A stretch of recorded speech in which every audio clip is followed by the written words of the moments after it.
Okay, another suggestions for the... Okay, now we started recording, so I just a bit after the start of the workshop. Carlo, you have a suggestion, Mario Vargas Llosa, right? Is it correct? Yes, Mario Vargas Llosa. Yes, he's a writer from South America. Mm-hmm. What kind of books? What kind of some fiction or? There is a book that's the name. I don't know the name in English. La Fiesta del Cibo. So it's talk about society in the Central or South America, more or less. Cool, interesting. I think it's the name, yes.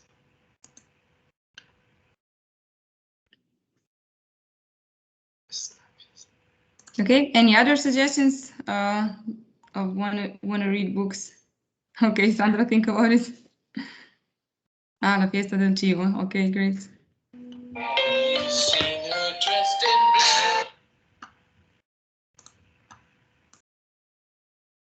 Okay. Fausto, admit. Okay, if you think of something else, be free to add in the chat. Maybe inspire also other team members for some good reading this summer. So, okay. Good morning, Fausto. Good morning. For me, Independent Man from, I don't know how to pronounce his first name. Just a second, let me. Aldor Laxness is an Icelandic Nobel Prize. Mm-hmm. And definitely, this is for the Italians. Uno Nessuno Centomila from Luigi Pirandello. Ah, okay. We used to read this in Fausto, high school. you are my hero. Sorry, this is one to read. No, then no, sorry. I thought this is favorite books. Okay. I read already Pirandello, this one, but I want to read Il fu Mattia Pascal. Okay, you can write it in the chat, so it's in for everybody. So it's just an idea to share, maybe for others to get an idea, maybe what as a recommendation to read.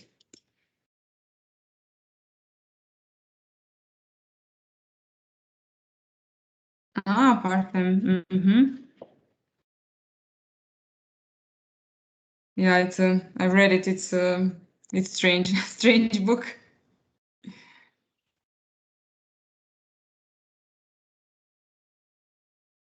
Okay, great. Thank you all for sharing. There are some cool books and suggestions. I think I might also steal one of those at least. So let's start with our work. So yesterday, as you remember, for those of you who have not been here, if I'm not mistaken, right, Roberta and Di Maria Eleonora, right? You were not with us yesterday. So me as well, Petra. Guido, sorry, yes, you were previous No, days, I but wasn't. yesterday not. Yeah, I was in class yesterday. Yes, just yesterday. So yesterday what we've done was getting into more details with the remaining categories of the platform. So we were concentrated on funding, counseling, and innovation hub. And we basically had one session to make a draft of how these categories would look like. Now it's time to make a little bit more thorough, a little bit more detailed, because we had really one session and it's not logically it's not enough to really dive a bit deeper into the details. So we will just finish off for the next 20 minutes again in the teams to really try to make it as detailed as possible and to think of all possible even functionalities or categories to write a bit more exact text and really get into the shoes of the user. So let's think you're coming now for the first time on the platform, you're visiting that category and all the data that are there and how you would navigate through that page. So if you have some, we will go, just let me show you.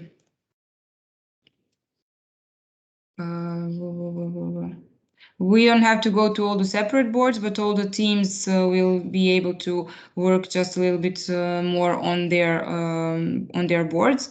So we will use the existing breakout rooms. I will just assign any of you who are not. Guido, you were in the room number 2, but it's not so. Yeah, doesn't matter because yesterday we've done something else, but you can still join the room. Just let me see if there is nobody from that room here today. The Francesca, Valeria, Alessandro. Okay, so then somebody else will join you in the room. Okay, so just for 20 minutes, you go into more details on the boards that we've done yesterday. I will. Okay, admit Katerina. Just a second. And then we will meet again to go through everything that we've done with, because this is going to be basis for the next assignment, and that is diversification between paid and non-paid content. So let's see that we finish off this in as much details as possible, and then this will be a basis for the next part of defining the content. So I will separate you now in the breakout rooms. We'll see if there is someone. It's a bit different situation than yesterday. It's a bit kind of now it's a bit complex because normally the sprint team is always the same. Now there are some people who were not maybe yesterday and are new today, but maybe even is good because there will be fresh perspective on the topic, on the category. Okay, any questions before I separate you to boardrooms, breakout rooms? Okay, Katerina. Problem with the microphone, okay.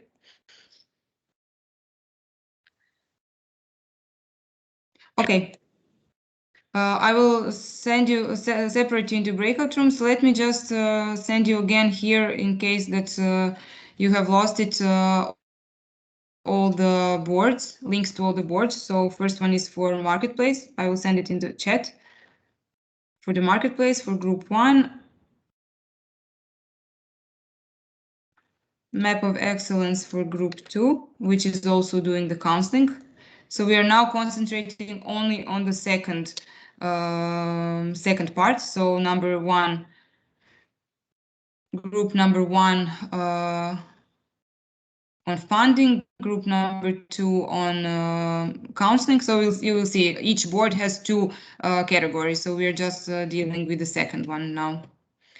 And last one is community, which is actually Innovation Hub.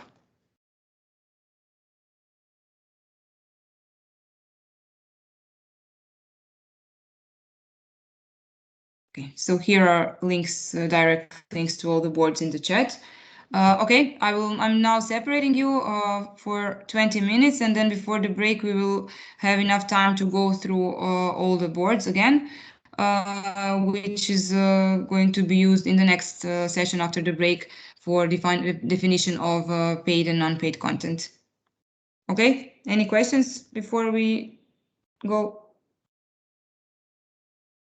Sorry, Petra, I was a little bit out on the phone call. Okay. What exactly do we have to do these 20 minutes? I'm sorry, I didn't okay, so we are going back for another round of finishing up and detailing the boards that we've started yesterday. So the boards regarding funding, counseling, and innovation hub. Sorry? All the points on the boards, all the categories, or? No. Funding, counseling, and innovation hub. So the last ones, yeah, the ones that we only had one session of general definition. So now defining until the end, because not all boards were really detailed, and on each one of them. So it's kind of a let's say a first draft. So we're going to refine this with more details and really think from the perspective of the user, of not just like all the content that might be there, but try to get into more detail on how this would really work on the and look on the platform. So if you see this, okay, do I need to press something? Does this lead to somewhere? What other information are needed? And write some description, some text about what that category is about. So basically, yesterday we had one round, which was not really enough to get into more detailed solution. So now we have some more time to finish off that, and then after 20 minutes we will join together again and go to have an overview of all the boards. Sorry. And then this is going to be a basis for the next call for definition of paid and non-paid content. Okay? Okay. Okay. Then I'm separating you for 20 minutes and we'll meet again after that.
Okay, Petra, how are you going to put me in the room?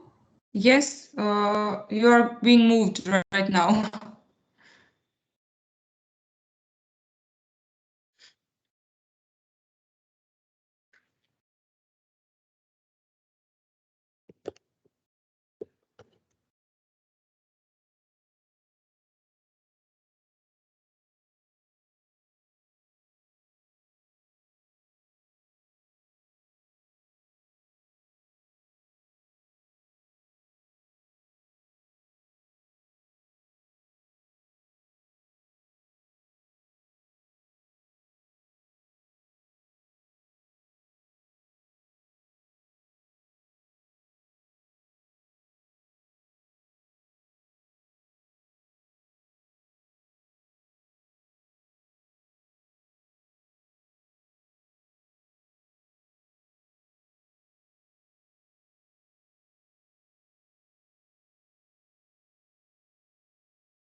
Hi everyone.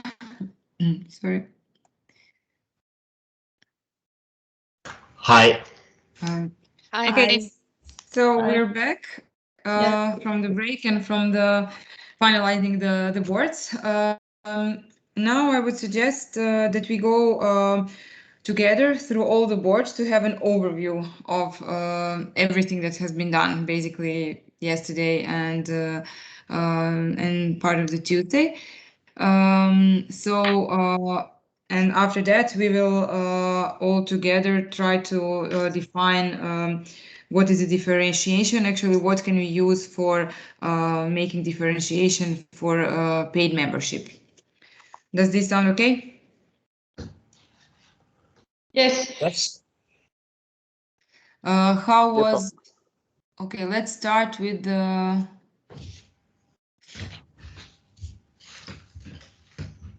With marketplace.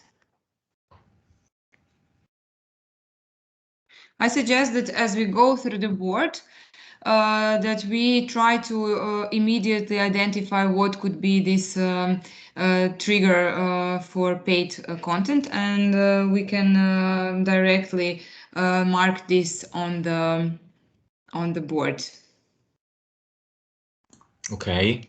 Okay. So any of you who has a suggestion, we don't have to do it like separately by teams. I will. Okay, just share with you, and then.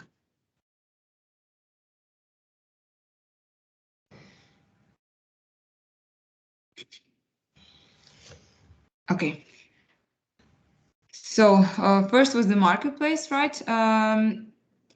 The idea was to have some pre-filtering on technology offer or technology request, to have buttons, of course, to submit offer and to submit request, which would then consist with all this data that we see, like name of the enterprise, requested or proposed solution, application and market development status and keywords, which of course could be seen with more details once opened.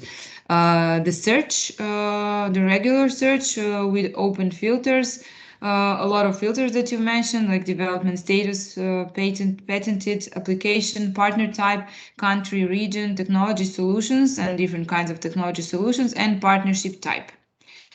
So, is there anything on this part that you see could be actually useful, that could be offered or seen only for members that are paying membership?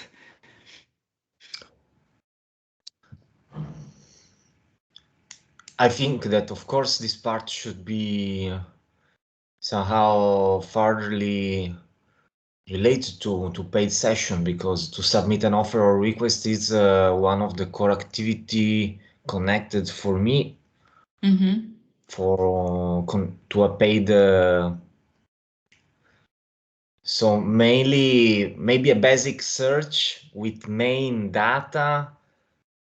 No, but here to submit, of course, it should be related to paying, and maybe just a basic search could be do free with basic data, but detailed search with should be connected to paid search. Like basic search, like where you can search all the technology offers, all the technology requests that are uploaded with this filtering, but without seeing more details, like without the show more.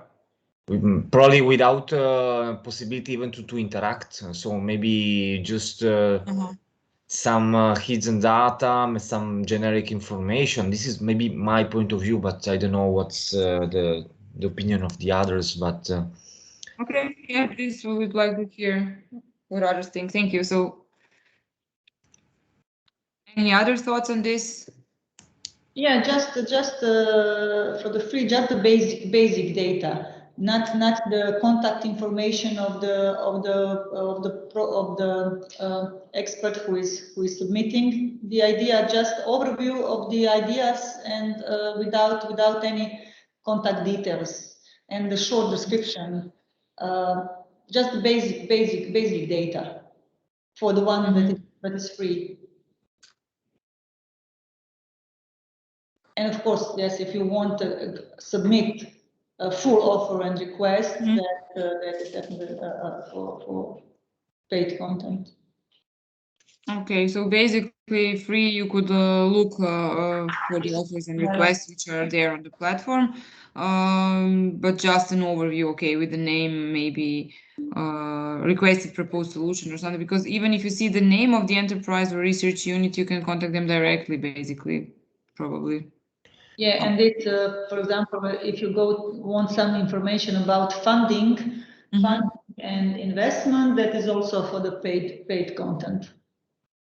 Okay. Okay. So then, yeah. Can I ask a question? Of course. I'm a little bit confused because I thought we are going to distinguish registered users and content for registered users to the just visitors on the page, and this is commercial way of looking on this project. So I'm confused. Okay. What are we doing? Yeah, well, okay, I can maybe say a little bit about that. We will have not only we will have public users and we will have registered users, but also registered users will be defined in two groups. The one who see more, practically who do not pay, but they are registered, and the one who will get the most information that will pay. So we will have three types of users: the basic one, the public one, and two types of registered users. Okay, the one that will get something. So registered users, two types of registers. One of them will get something for free, and the others will have to pay.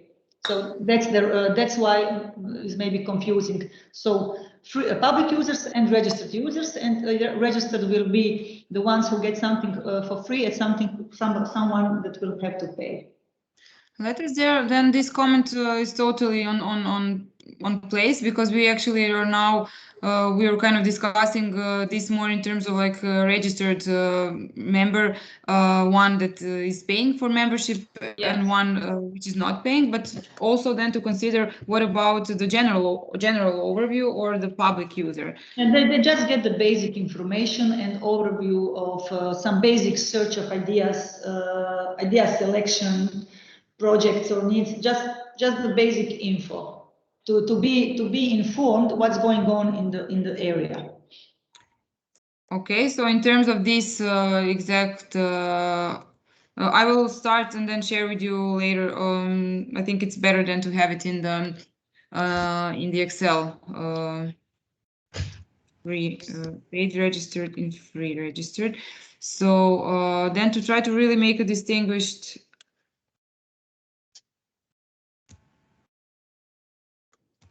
among these three categories. So if we're talking about a public user, so that is anyone who comes to the platform, is not signed in, doesn't have any profile, right? So we don't know who that user is. So it's a public. So if I, as a public user, come to the marketplace, what would I be seeing? Like all the technology offers and requests without any filtering, or we have to define this in detail. So marketplace will have three levels of data display. So the first one will be that information page with the public part, where the visitors will be given a basic description and introduction of this functionality. And then the others will be the other functionality of marketplace will be with the free information content for registered users, and the third one will be marketplace functionality with the registered user who will have to pay for some specific services of the platform. But that is something that needs to be in details.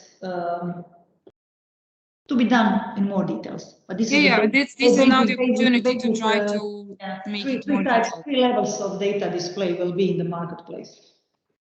So basically, the public user just sees the basic description of the category, what marketplace is all about, like a description, basically. Yes, yes. And you can maybe see an introduction of the functionality. So we will see. Probably they will be able to see some basic search of ideas, and but not detailed information about them. They will know what is going on, what ideas are maybe on the marketplace, but they will have no information in details about the ideas and the projects and the offerings. So basic search of the idea. So basically, if we drag from all the technology offers and technology requests, only the let's say maybe the name of the project, name of the requested proposal. So he can think. I mean, he cannot get detailed description of the project or of the idea. Or in that sense, and if he would like to click on that, then he would be redirected to the first of all login page, right? Yes, yes. If you want more details, then you have to register. Yeah. Basic view of the requested. So just basically the naming. Proposed solution.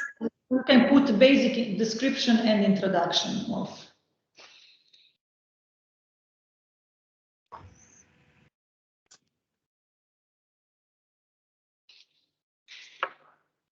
And for the, let's say, free registered, we said they will be able to see basic search also with an overview, but they can actually filter and everything and have an overview of offers, requests with basic data and any contacts. So a little bit more details, right? But without submitting offer and request.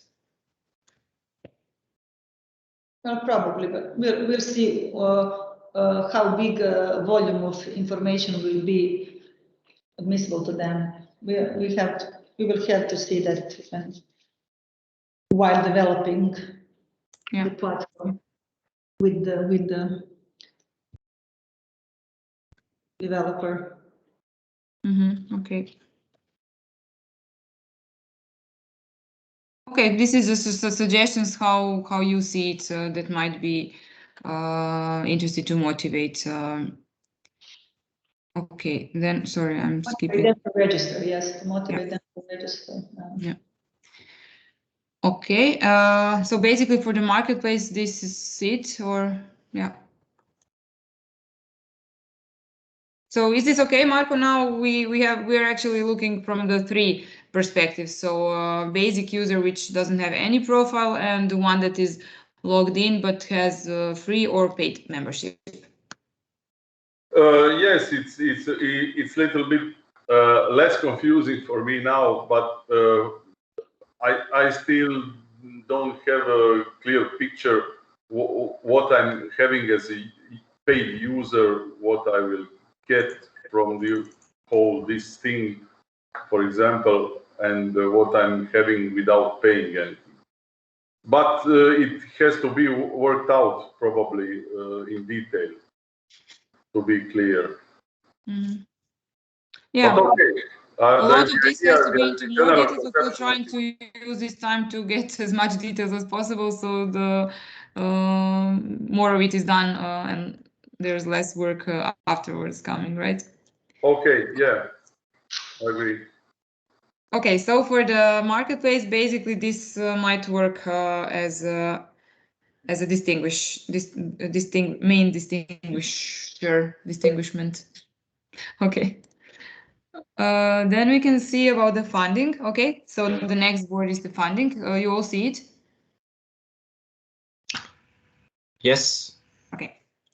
So for the funding, we also need to see what would be available to see for the general public user without any profile, and what could be distinguished for the registered paid membership and registered non-paid membership.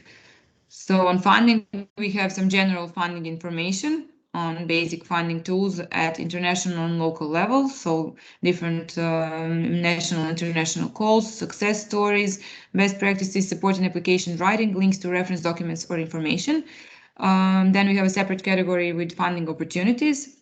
specific active activities or actions dedicated to funding, like EU projects related funding initiatives, pitch innovation challenges for funding, bank initiatives, private investors, EU specific initiatives, and we have funding requests and offers. Overview of active funding requests from research enterprises and big industries.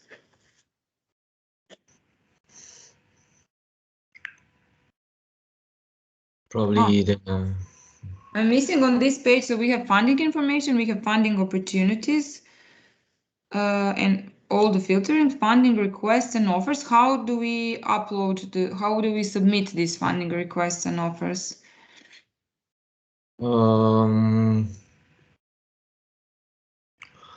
Yeah, probably it's missing.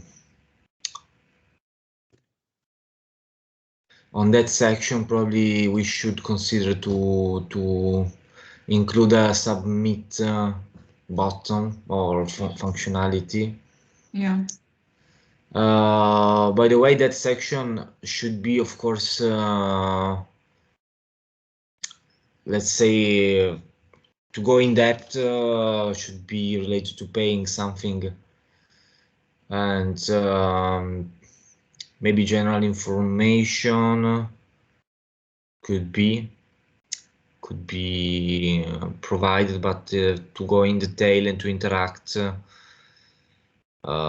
that way, there will be need to pay something, and probably general for the previous two, maybe some general information could be free, but I don't know, then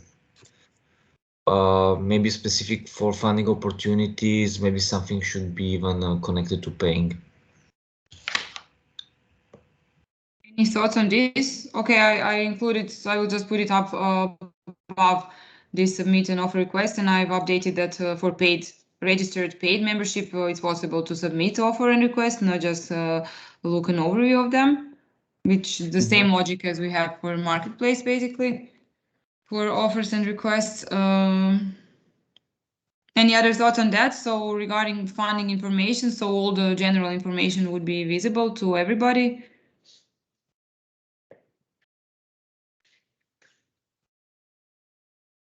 Is that make sense, or?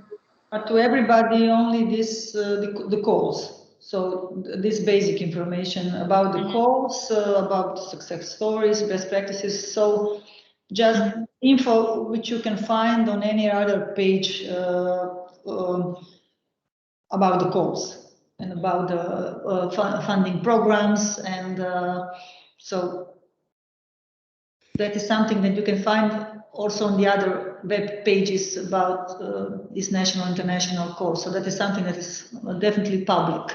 And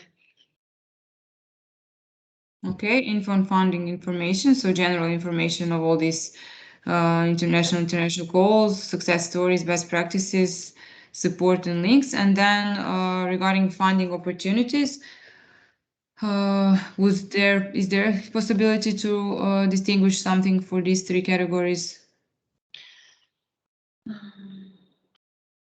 Maybe maybe this would be something more specific for this area of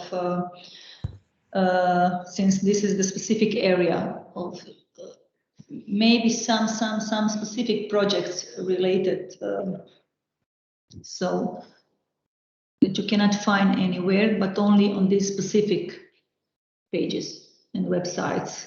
You cannot find them on any site. Bank initiatives, private investors.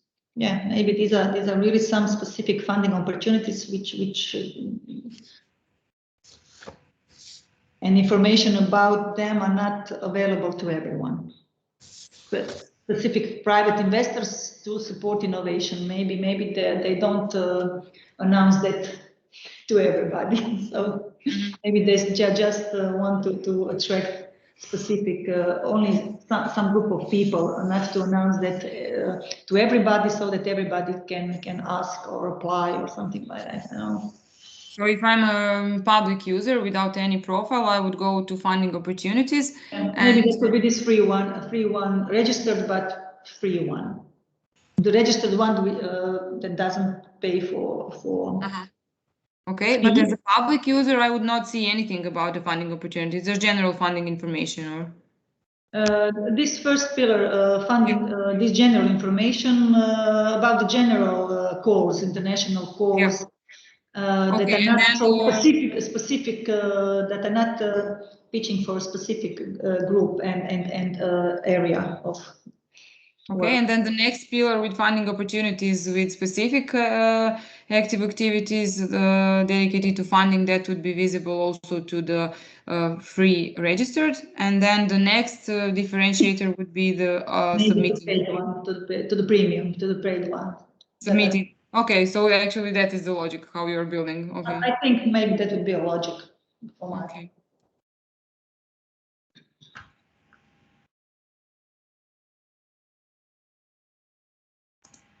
Okay, and the last one, funding request. So not only the overview, but also submitting of offer and request would be visible only to the paid ones.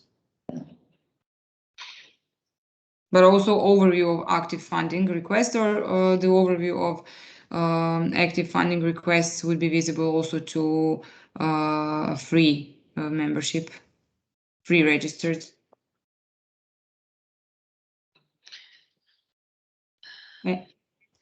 I don't know. I mean, Sandra, it's not you that have to, and also others that that have opinion about it. Well, Eleonora speaking. Well, depends on how we want to consider the collection of money. I mean, sorry, because for instance, crowdfunding platform are very open. So you ask to the promoter, so the requester to pay, but then it's really open. You have not to register because within the platform. I mean, the idea is that you collect from anyone who is interested. So if we put instead funding information for free, but the other is only under premium. I mean, it depends on which kind of direction we want to go.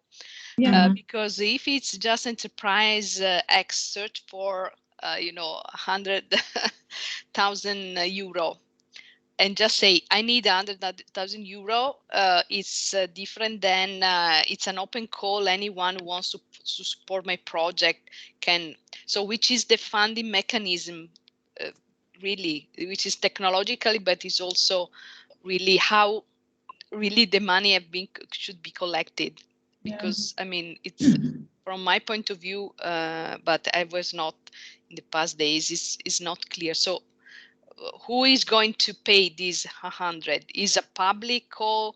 Is an institution? Is a private bank? Is the crowdfunding system?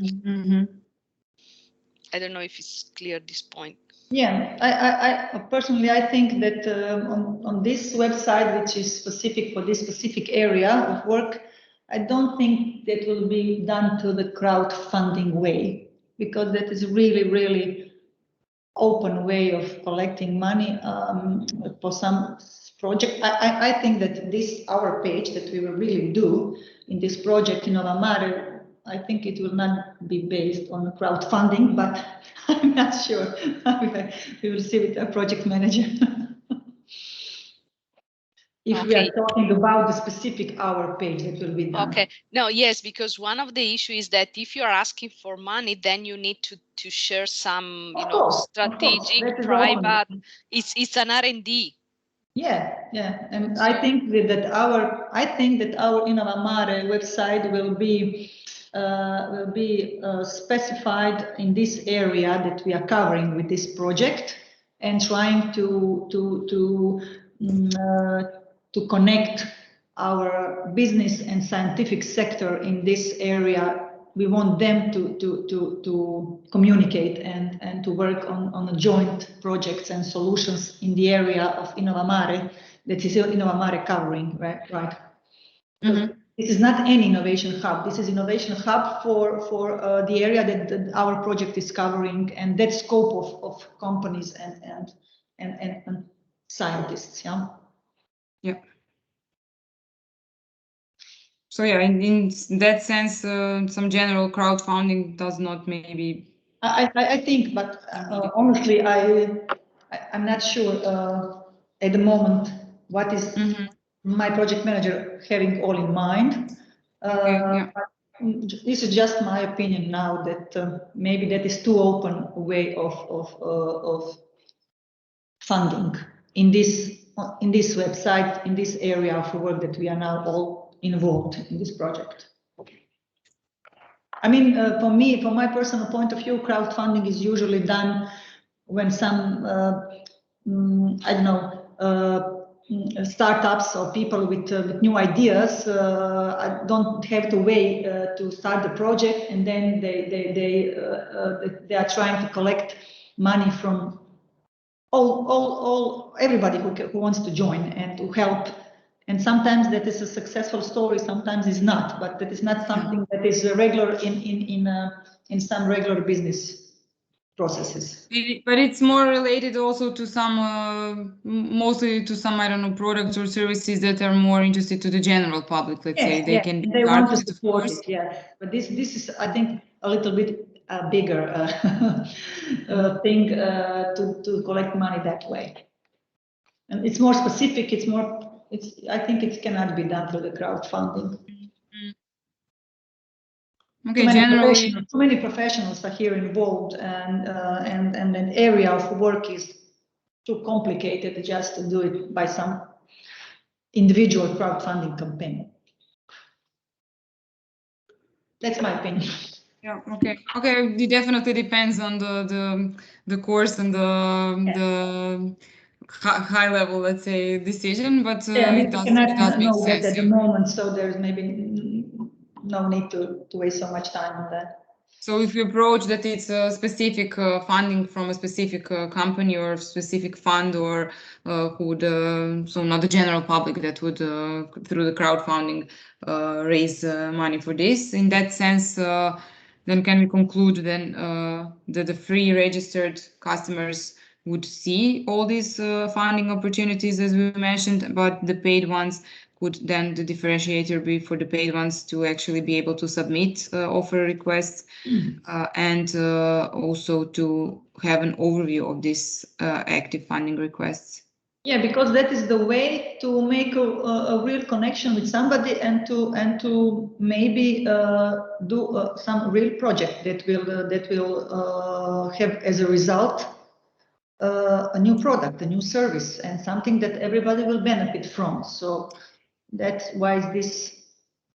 Actually, I think one of you, actually all of you now, even Eleonora mentioned the thing that also high level has to be, I mean, a lot of depends on it, which content would be paid or registered in terms of how do you approach the platform. So is it sole purpose to have a platform that is targeting specific sector and specific stakeholders, and the idea is to earn money from it, or the idea is more in terms of helping to connect and helping these projects to roll, but there are some content that might be paid, and then they will help for the platform to actually kind of be sustainable. So this is maybe. But that is all connected. That is all connected. If you the basic idea is to connect people, the ones that offer and the ones that have requests. And if this platform helps them to connect and to make a successful project, then everybody benefits. Yeah. From that. And if you are helping them to connect through this platform, if they have to pay some fee or something, and at the end they make a good connection and they make a successful project, then they definitely benefit more than anybody. Because True. We have helped them through the platform to find each other and to make a successful project. Finally, which everybody earns from, you know. Mm-hmm. That's the point of the platform, and connecting people through the platform, connecting science and business if they cannot find themselves in the other way and connect in the other way, this is one of the ways that they find through the platform suitable projects that and suitable experts to fulfill the goal. Okay, then we'll, I mean, anyway, it is a suggestion, but in that terms, we'll leave it like this then, to have an overview of active funding requests and the possibility to submit offer requests only for the paid registered. Also, the amount of that fee is still to be discussed and how this would be organized. Okay, so for the funding, this is it. Yes, can I say something? Because Unioncamere Veneto belongs to the Enterprise Europe Network, and we are one of the consortia leader in Italy, and we cover the northeast of Italy. But at the European level, we have a kind of similar platforms support SMEs that want to commercialize their own products to the rest of the world. So the service is free, and the Enterprise Europe Network guarantees the support with the other Enterprise Europe Network in the world. So I think that the most important thing, as Petra said, is to give tools to connect people, but on the same time, it is very important that we are able to assist the enterprises that they're looking for new markets. So I think that we have to be very flexible in the definition of the marketplace funding and to give all the support. I have to say that concerning the discussion, I see different similarities of the work that we are doing in Enterprise Europe Network, and it's quite an overlapping of work, but I think that it's very important to be aware that this tax needs to have particular attention in order to support SMEs. Okay, sorry, but I understood that you are working on some other package or something that you're overlapping with this, or?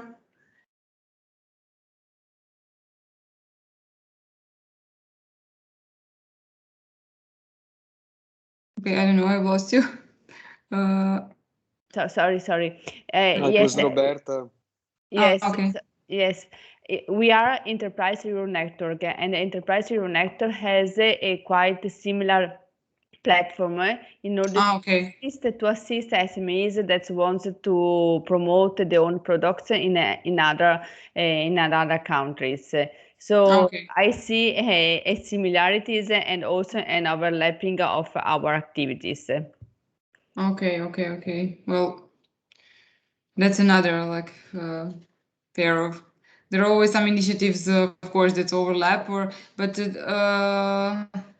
so yeah, I don't think that's this network, we are also doing this in the chamber, connecting with this network, but they are covering all enterprises, all the areas, I think, and InnovaMare is a specific area. Very specific, yeah. Specific area, specific circle of stakeholders will be searching this website. I mean, so that's the difference. There are many web pages overlapping, and there are many websites which are trying to connect business and scientific sector, and but the distinguishment between them is the scope of area, the area work. So InnovaMare has the specific area and the stakeholders that will be gathered. So that's the difference only. And we will see what will be the way of attracting users. We have to develop that. This is really just a brainstorming, this workshop. We cannot have all the answers now. We are just trying to hear opinions and to try to pull out something out of it to use maybe in developing. Although I mean, the structure is made, the structure is already made. We are just trying to widen it to put something that can be inserted in this point of time. Because the basic structure is done. And the partners we use the basic structure. We agreed that partners know that they were asked for opinions in the past few months. They got the functionalities. They had a focus group last week, and they know practically the basic structure of the platform, which is already done. And so we are just trying to look for some ideas when we were work on the deep definition of functionalities through the work with the IT developers. Now we are gathering maybe some opinions to see what can be implemented from these opinions, from this brainstorming. Yeah, that's because we have a group of experts that definitely could. I mean, we cannot change too many things which are already set, but we can try to put some information in a deeper level of development of the functionalities. Yeah, and organize them in a different way, or suggest about maybe the page. create something which is on deeper levels, but the structure and the basic are done already. Okay, so they are defined. They are not done, but they are defined. Yeah. So this is the basic structure actually that we then took out. Also, we did not think about something completely else, but we agreed on what Jelka presented was the basic structure and all the categories. That's why we were using the ones that everybody agreed it's okay, and then they're already agreed with the vendor with the basic structure. So okay, let's move on to the map of excellence. Okay. Here we basically, we have just a draft of an idea to see it as a list and as a geographical map with extensive filtering system. I mean, these are some suggestions also on filtering. Basically, here we needed some more clarification. I think maybe Guido, this was your group, if I'm not mistaken. That was working on the map of my group, and yes. Yeah, there was no one from that day there. Eleonora, no, we restarted from scratch, meaning that I contributed 2 days ago.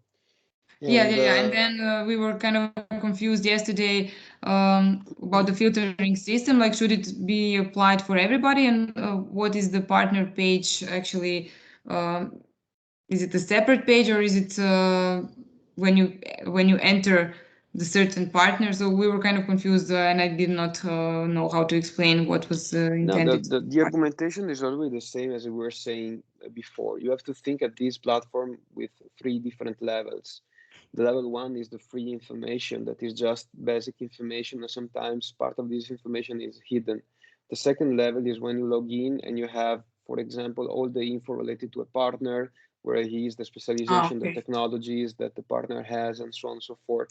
Level 3 could be activated when you need, for example, a service that you have to pay that can be further financial information on the partner, or a specific service that the platform can provide.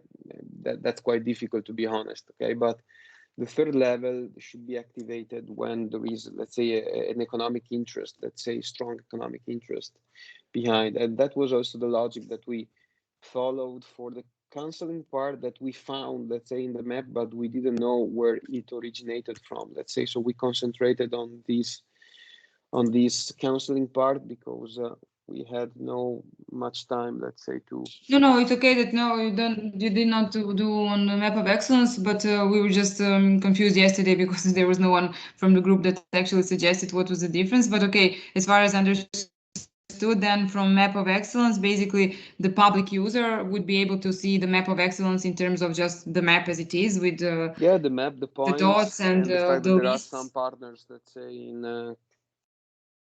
in the area, but you don't know who these potential partners are. To know who these partners are, you have to give some information. So for the free registered, you would be able to see the list, more extensive you will list. see the list, you will see the name, you will see the contacts, so on and so forth. Then the third level, the pay for something level, is really delicate, because here we really need to intercept a need, strong need. You cannot ask money for just more detailed information. Come on. Google exists. So all the info on the partner then. And what I'm missing the data, so all these partners, how are they entering the map of excellence? Sorry if it's a stupid question. If they register, they can enter the map of excellence. Otherwise, they see just the map with some points, but they don't see who the partner are. So I can select partners. How do I become part of map of excellence? That's my question. You have to register. You have to register and to give some data. Okay, so then this is the difference between the sign-in form, the regular sign-in form, just the most basic data. Okay, we will come to that after we finish this anyway. Okay. Okay, then we can go to counseling then. Sorry. No, just one. I mean, we had no time, as Guido said, to discuss about this, but in terms of becoming, let's say, an excellent partner. So this was your question. So I think that get on the map. Yes, I think that besides what Guido said, also to have some kind of evaluation, so not evaluation in the sense I give you grades, but so to evaluate the expertise, or maybe to see whether this is the I don't know, the business or the organization profile fits with the you know the specificity of this platform. Because this could increase, since there are institutional stakeholders also, they could provide some trustworthiness, some guarantee of that, you know, the map is really of excellence. So the first start, let's say, I know that you have done this map of excellence for on the Monday platform, that you already have some kind of a map of excellence, which is quite extensive. I mean, we work based on our experience on the fact that each partner has idea about who is relevant in the field, let's say. So is this the starting point? Let's say you have this map, and then you can use this map for this map of excellence, because you already kind of identify these partners as a relevant ones. But if there is a new joiner, if there is someone that needs to be added to the map of excellence, how does this go? Is there possibility to interact with the platform and ask, like, I think there should be on the map, and then I get some questionnaire that I can fulfill or something, or yes, and then should be some validation process by, I don't know, the governance of the platform, or someone who is responsible at the end for publishing the content. Okay, then we need to. Guys, I have a meeting for the PhD at 11. Sorry, but I'm the coordinator of the PhD. Sorry, okay.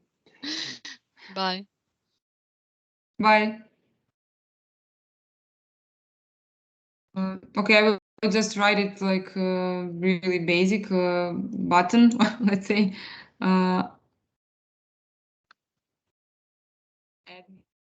On the map, or however, do you have any better suggestions? Please let me know. Because we want this map to be updated, to be newcomers as well, new.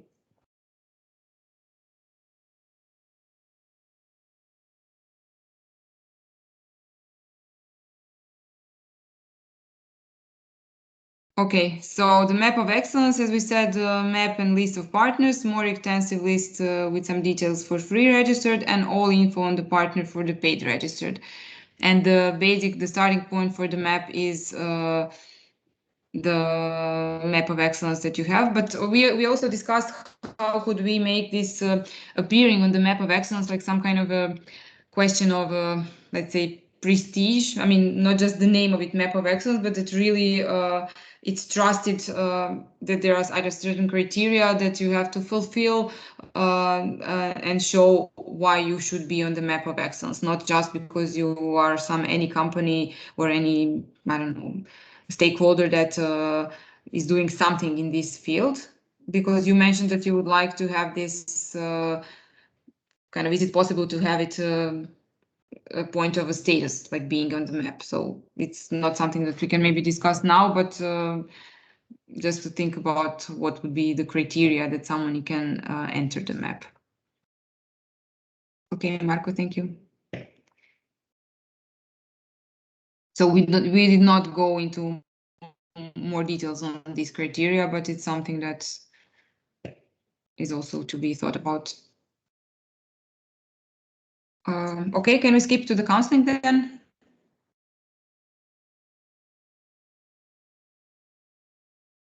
And in terms of paid and non-paid content, what is visible to the general user, to the public user?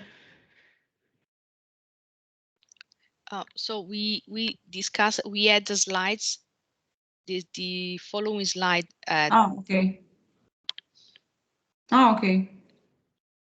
So the basic would see number of actors and where they are with the map, registered to the platform with a list with contact details, and premium promotional code provided with broker. Okay, great.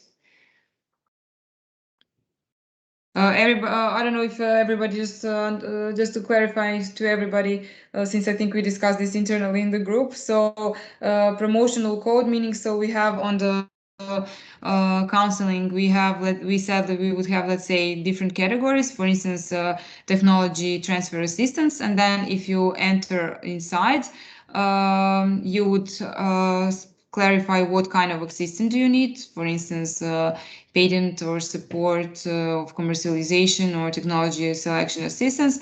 Then another filter like who is providing assistance. Another question, and then you would get a list of actors specialized in the field. And next, you could also get a discount coupon. So which would be agreed upon with these actors. So it's kind of adding extra value for the users, paid registered users of the platform.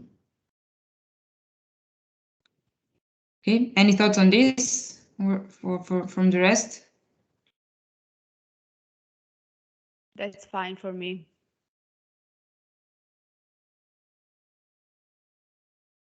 Okay, then we will use your suggestions. So register would see the list with contact details, and the rest, all the public would see the number of actors and where they are.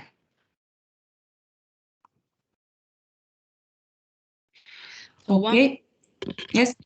So one thing that we discussed was for the premium, let's say. So if we can provide, the platform can provide the promotional code or discount coupon, as we want to call it. One issue could be that at the end the platform, so we are not really sure about how much services at the end will be based on our support. So there could be some sort of mechanism that could identify whether these, let's say, these coupon, let's say, could be used or are actually used, or if this is consistent with the goal of the platform. If it's just supporting networking and support, consulting also outside, I think this could be fine, but there should be an issue. So because we don't know exactly at the end whether the register that get into the get into the platform, look at the contact, receive the discount, and then go outside the platform if at the end there's something happens, because it's not tracked, let's say. So we do especially stress this point that so I don't know, Roberta is listening with the European network. Yes. The goal of the platform is just to put the firm in contact. You have not any other request to understand whether the contract at the end is signed or not. This isn't. Yes, no, concerning Enterprise Europe Network, we try to. No, our intention is to finalize the contract between the two entities. So we support for its finalization. Okay.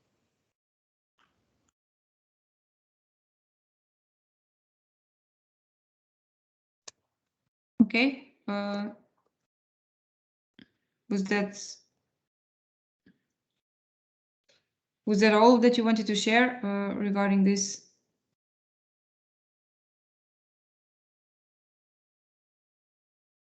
Okay, then we have just a few,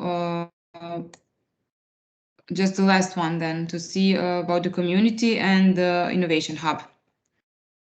So on community, we said that there will be several categories, several parts of that category. So forum, profiles of experts and researchers, profiles of companies, and different educations available. Let's say regarding interaction and the forum, so let's try to think from the perspective also regarding these three, what can be visible to the public user and what to the registered paid and non-paid one.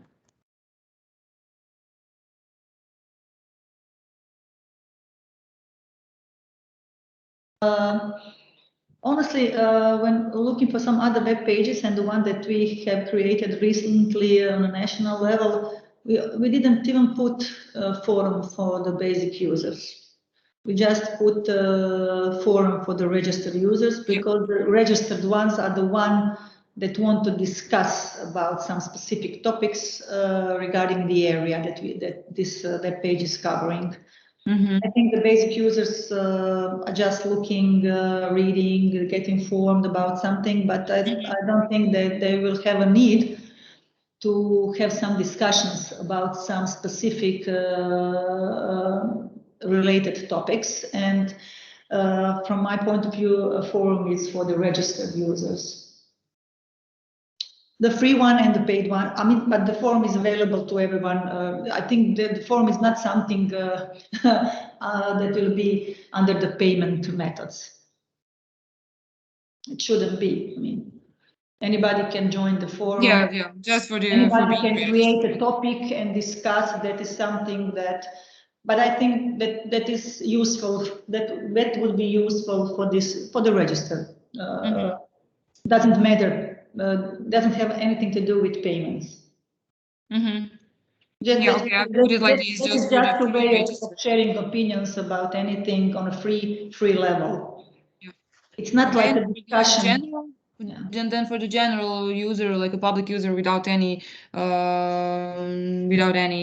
profile, would they be able to see any other data like profiles, or would they basically not be able to join the community, let's say, or profiles? Well, basic users. I don't know. I think they would not have approach to the profiles. I think at this point of view.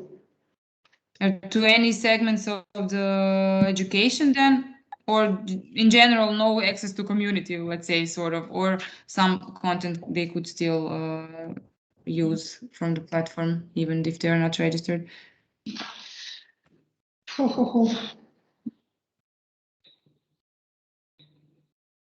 I mean, just a thought of what others think as well. It's no.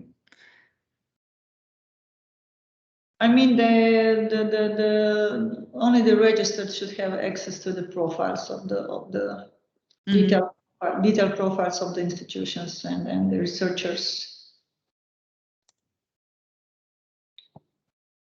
I mean, from my point of view, basic users are the ones that will have an overall overview of what is going on in that area. Just some basic information about success stories in this area, news, events, some overall general things that are open to everybody on the public, and I think they don't have a need to go into profiles of the people who are trying to connect through this network.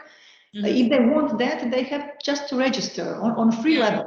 It could be someone who is doing maybe some research or something, writing about. Yes, there is nothing. It doesn't cost them anything to register if they want more info. Yeah. But for the basic user, they don't. Basic users don't need this information. Okay, so then not so much work to register on a free level. If you want a little bit more info. So can we then conclude, let's say, that the community part is it that then for the free registered, they would see the forum and everything? Yeah. so the community basically does not, the non-paid public user does not see anything about the community then in that sense. I mean, I think that will be like that, but we'll see at the end. Yeah. And what would be maybe the distinguishment among paid and non-paid registered users in the community area? The level of information. I mean,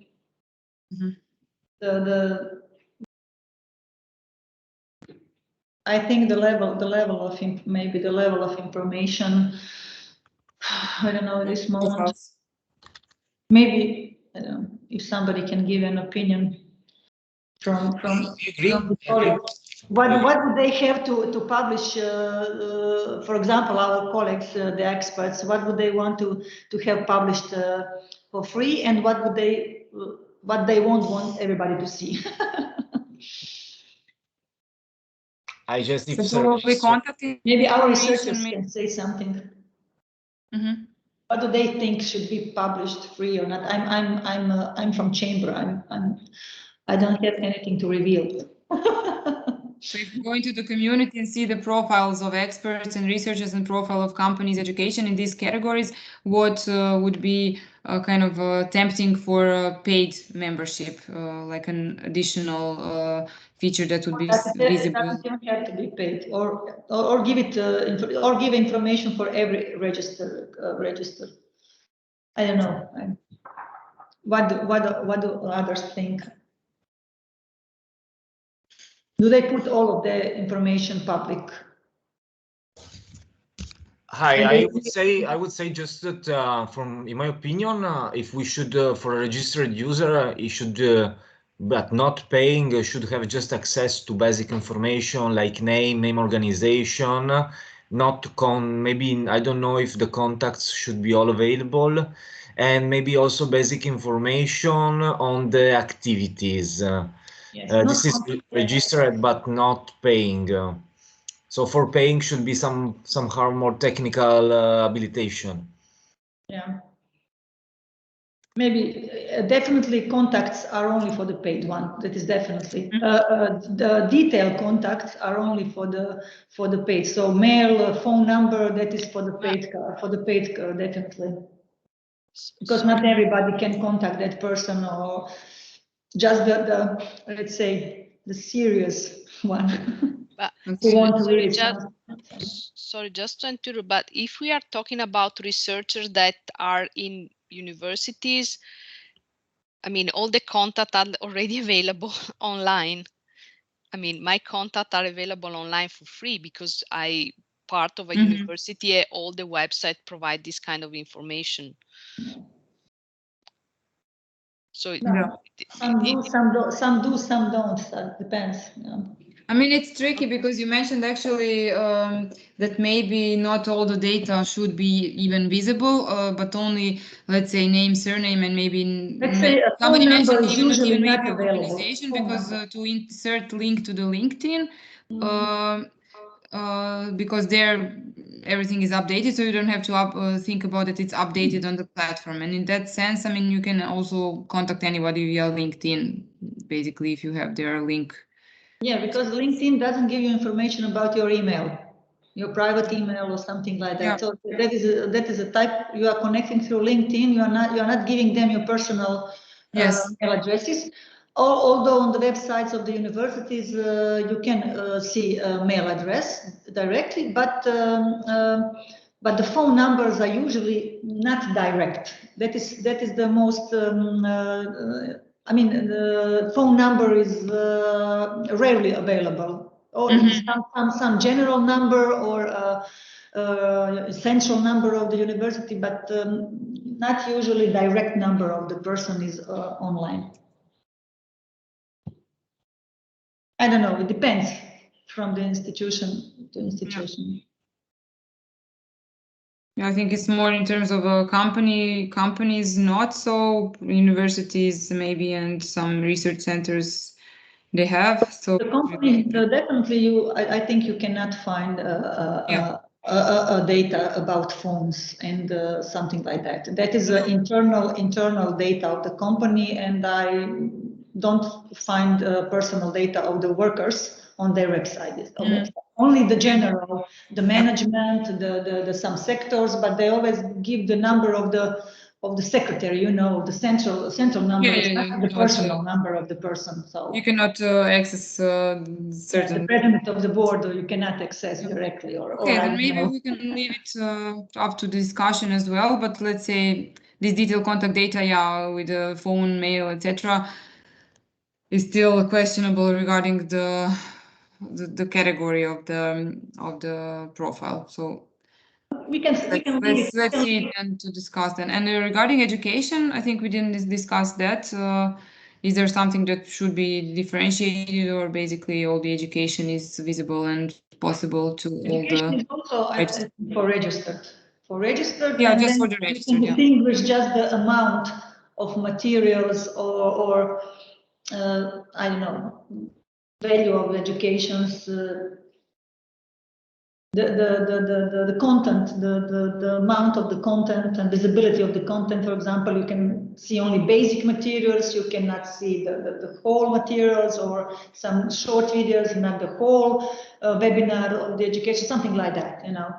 Maybe, I don't know at the moment, that the volume of the materials available to free ones and maybe, I don't know. We can discuss that, or educations can be, it depends on the level of education, I don't know. And okay, is it face-to-face? If it is face-to-face, then that maybe that will be something that is, it depends who organizes it. Does it have to be to pay some fee to participate on some education, or it is open to everybody to join?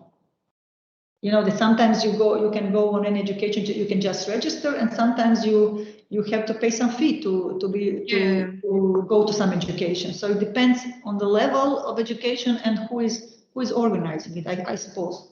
Yeah.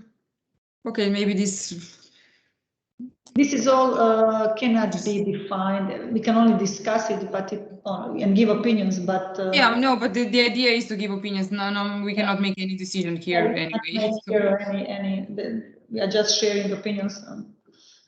The idea is just to share opinions, because we don't. But your opinions are important. That's why I'm asking regarding this, because you are also, I mean, the rest, also the users of the platform mainly. Yeah. So as I say, I am the representative of the chamber. So maybe the other colleagues would have some more specific opinion about this, because they are more in that. They are the ones that are doing educations. You know, what do I say? For example, for this our scientific sector, you are the ones that are presenting, that are researching, that are educating. So maybe you have some more specific opinion about this, because we are more facilitators in the chamber, you know. Okay, any view on this from the rest of the group then regarding education, or we can move on? I mean, but in your opinion, does anybody, for instance, you will be users of the platform, does anybody who is registered can access everything regarding education which is available, or maybe you see some way to attract people to register and pay for the membership in terms of getting some extra, something extra from education section? For me, it's very interesting will be the organization of registered webinars by the experts in a specific topic that the partnership will identify, following also their remarks and feedback from the own territories. So I think that to have a webinar online and register is an added value. For instance, participation in specific webinars. Yes. You can get an invite, free invite to a closed group on to participate in a webinar if you are a paid registered user, let's say. Yes, because that expert that is making a webinar needs to get to be paid for that education. Yeah. It has to be paid from some source. And if you are you need to pay some fee if you want to educate about something important. It's not a public education. Yeah. Yeah. Okay, so we just can finish also the innovation hub before the small break. Let's say the hardest part at the moment and not defined yet. So, and we were just a small group, not enough inputs, not enough different opinions to create something. And this is something that actually. For all the others functionalities, the marketplace, map of excellence, and community, we have defined, let's say, some overall structure, and innovation hub is something that we all have to define together and to give opinions. So we can just here put again and repeat maybe something from yesterday and a little bit edit some overall opinion of the innovation hub. And what's the point of the hub and the whole platform, as we put here from something that we said already on the focus group, this empowering the knowledge with smart innovation services to find this right challenge to solve and understand the skills and expertise of the users, bring a market to that solutions and to find opportunities for all these ideas. So that's practically the place where you will, everybody has the opportunity to connect and to connect with the experts and to find solutions for their challenges. So we will probably have something like this, how to find this partner for your challenges. And then let's say that we have put some buttons that will maybe even be like that, explore, connect, and solve. And these three buttons, if we want to make, if we are going into the direction of design, to have buttons that will attract you, and then under these buttons are these links. If you want to explore, go to Map of Excellence. If you want to connect, go to Community. If you want to solve your problem, go to a marketplace. So these would be like action buttons on that page. That will lead you further on through the website to find what you seek for.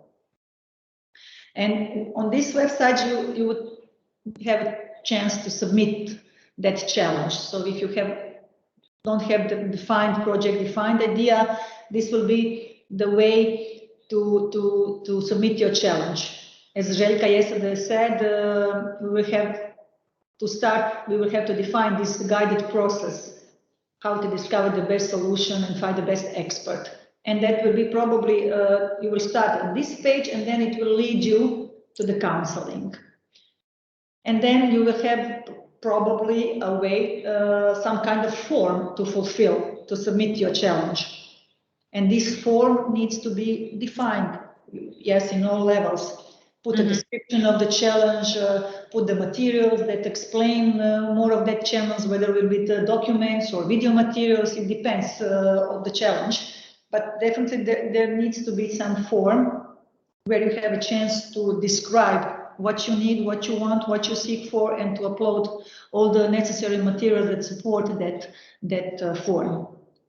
And on that page, there should be a possibility from others who see that challenge to join, to comment, and to try to connect, to give comments on that, and together to find the solution to that challenge.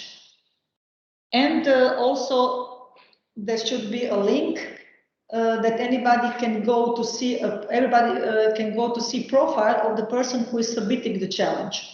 That again leads to community. So if you want to connect and to see more details about the person who is submitting the challenge, you go to his or her profile. And that again links you to the community.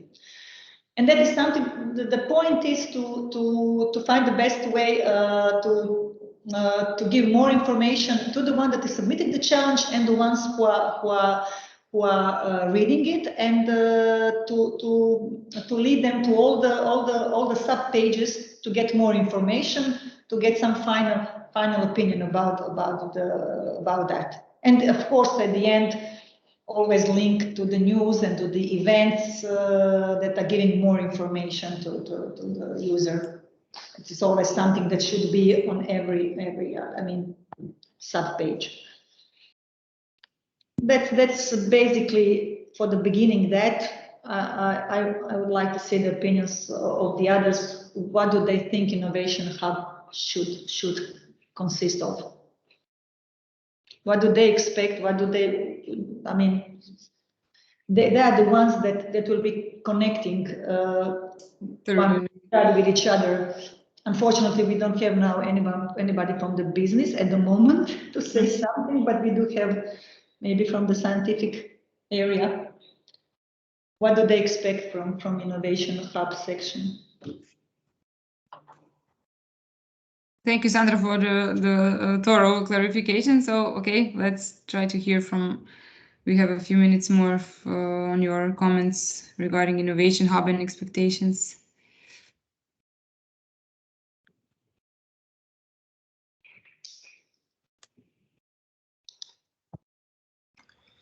More or less, I don't have anything to add in relation to that. So. Is this okay or not? I mean, is it something that you expect it to be like this, or does it cover the basic definition of the Innovation Hub? For me, it's at this moment it's okay, because for me it's important that it has some links to some supporting activity like news and events or technical insights. So for me at that point could be okay. I mean, practically all this page is practically is linking to the other sub-pages of the whole InnovaMare website, right? Because everything it links you to some other page, then to other. It leads you through to give you information that you need or want. Point is to connect through this hub, right? Yeah, but the biggest is to submit the submit challenge and possibility to comment and join the challenge. This is what is actually the maybe there will probably be more details and the development of this subsection, but these are only maybe some general ideas and thoughts from our side. Mm-hmm. Although all the partners will be involved, has to be involved in what they want from the website and how to connect. Just a question on this. So Innovation Hub and all these kind of linkage could be available probably to everybody. Submitting challenge probably just to the registered ones, or? I think to the registered one. Mm-hmm. Yes, I agree. This is really too detailed and too much links to the sub pages which are only for the registered users. Okay. If you have any other comments on this, just one comment. No, I agree on the fact that, I mean, and Sandra very well explained the interplay between the different sections, so the marketplace, the community. I think that one key process that should be, in addition to networking, let's say, or connection, should be to collect at the end in the, I think in the market, in the funding, we're discussing about best practice success stories. So to what extent the Innovation Hub should be able to follow the whole process, and then at the end should be able to capitalize in terms of content or success or project results, something that should increase, let's say, on the one hand, not only the reputation, but maybe the expertise or the number of projects followed by, I don't know, member X in the community, and at the same time should provide some, let's say, KPI, so key performance indicators. Kind of follow up, actually. Yes, after. yes. So I think that is probably something that should be better clarified. Of course, it's I mean, a lot of work to do, but something that could be should be considered. Because I was putting on the chat before the case of Innocentives for maybe some of you already know this platform, which is in some sense is very similar for what we but as a very long story. I mean, I think more than 15 years or something. So it's a little bit different because it's very wide, it's more on R&D, but has a lot of similarities of what we want to develop. And one of the best thing here is that, you know, communities work if they are vertical. So there is a topic which they share. So this is something that could be a strength of this platform. Just this. Okay.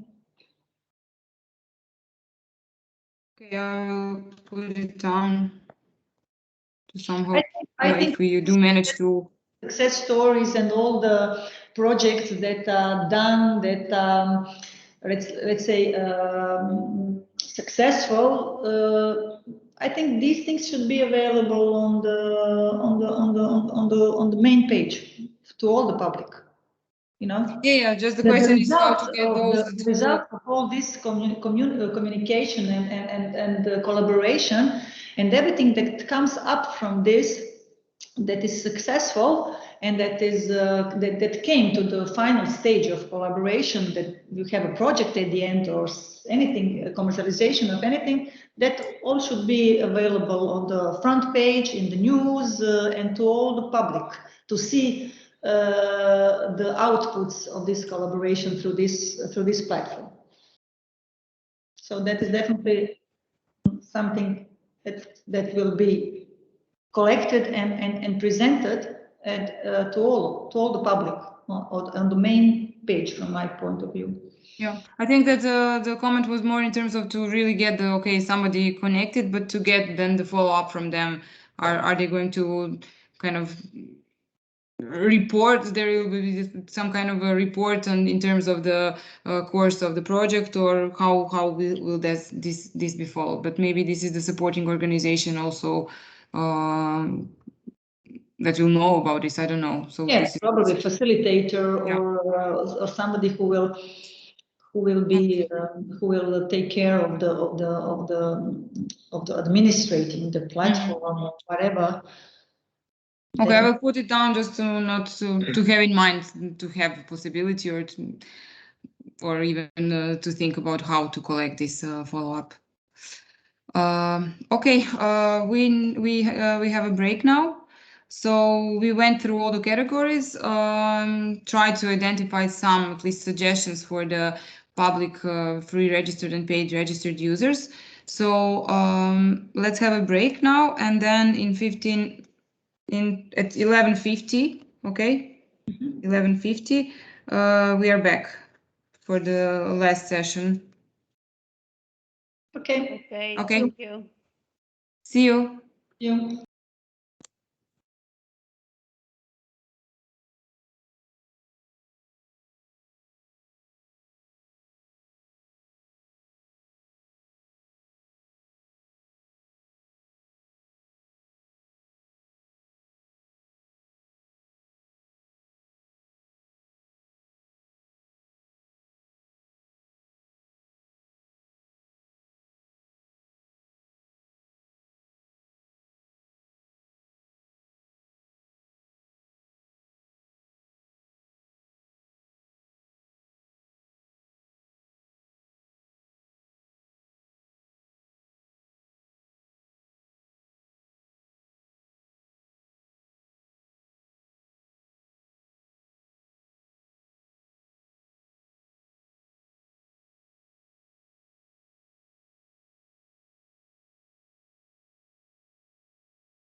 Hi everyone. So we're back from the break. We have the final session of the.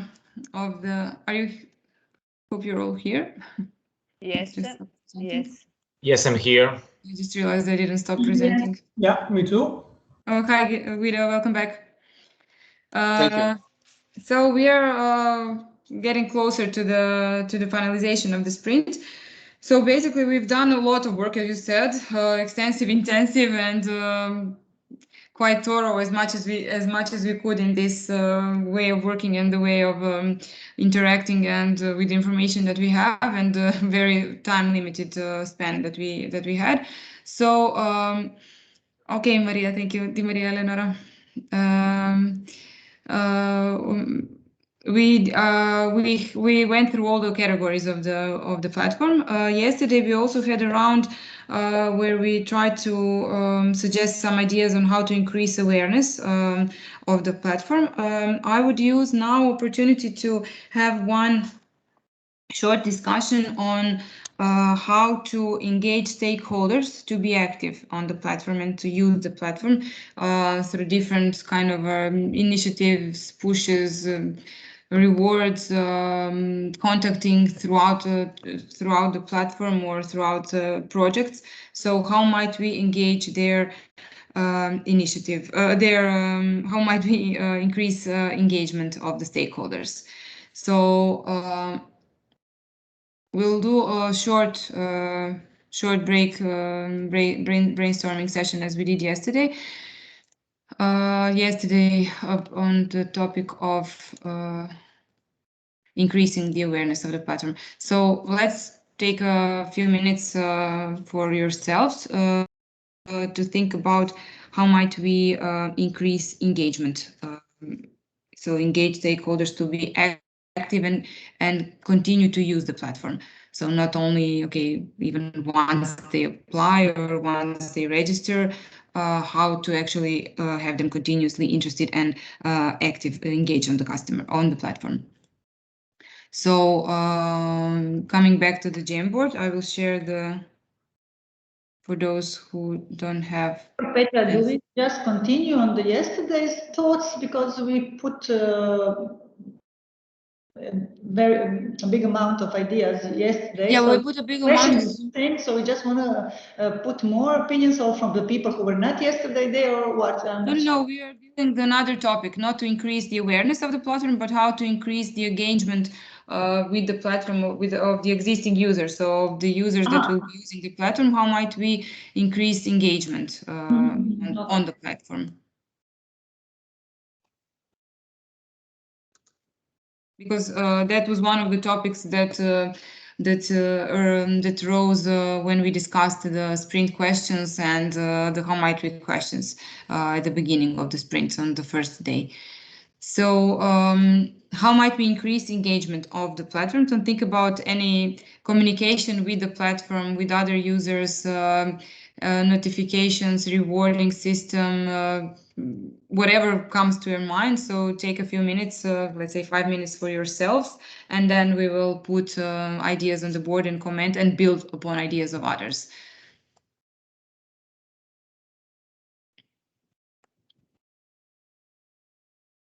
Starting from now.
Okay. Few minutes, okay, just it's always good to have some quiet time before we start sharing the ideas. So I sent you the link to the Jamboard. You can put down, write down your ideas, any ideas, so we can start, whoever can start first, or I can ask you maybe by the gallery how you are, Sandra, to write down your idea, or more of them if you have. If needed, just short explanation, and then let's hear all the ideas, and we'll see if they're listen to all the ideas, and if anything, if you get inspired to something else, just write it down, and then we'll be able to share. Fausto and myself, we use the chat actually because I'm connected with the iPad. It's not easy to use the iPad to write in the Jamboard.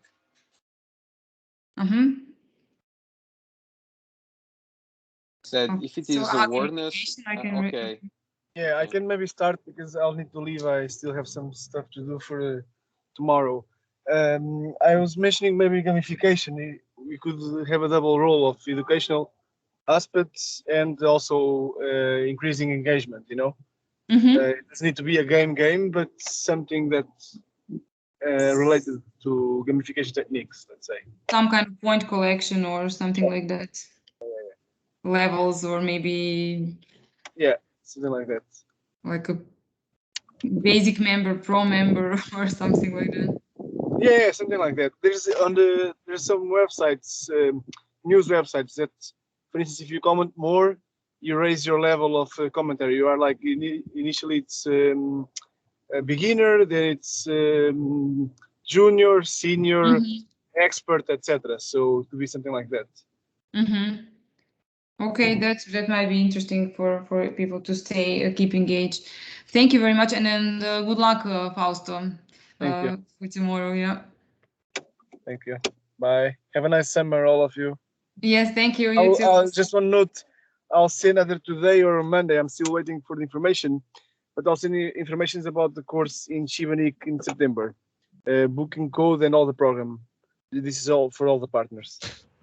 You will send. Okay. Yeah, I'll send to everyone. Okay. See you then in Šibenik, hopefully. Bye, or Fausto. online. Thanks. I don't know. Bye. Thank you. Bye. Ciao, Fausto. Okay, we had some other ideas here. Reward system with discounts for active users. Okay, which would be able to use some. Okay, we can clarify a bit more when we all share the ideas. Constantly update and produce quality information or insights that target players should be interested to achieve. Promote through newsletters or targeted communication. Okay, so to keep engagement also, I would actually even the content, and I would just separate this. Okay, it's fine. It's okay with you, because it's actually one special area promoting. So if we have a base, we can actually invite them. I wanted to write about newsletters, definitely. So maybe just put it in another box. Newsletter with relevant information about novelties in the sector, success stories and projects. So everything that can be interesting for the user and can attract him to keep following and keep being connected. Yes, I focused also specific communications to the platform, and also give a strong visibility of the possible opportunities.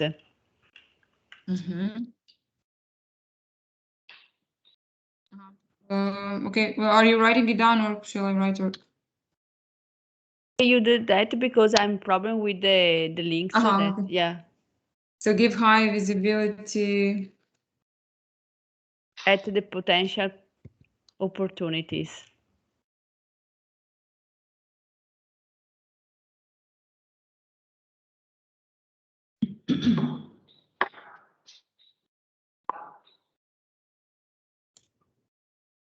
Okay, also, so the visibility of potential opportunities, highlight the success stories also on the platform probably as well.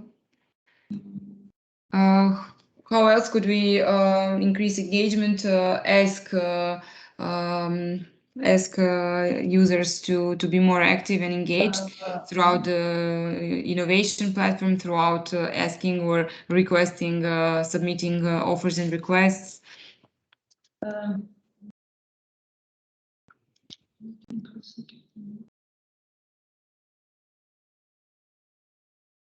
I don't know how to put it in a box, but make them aware of the possibility of connecting with people who could not be reached elsewhere. You know, they have to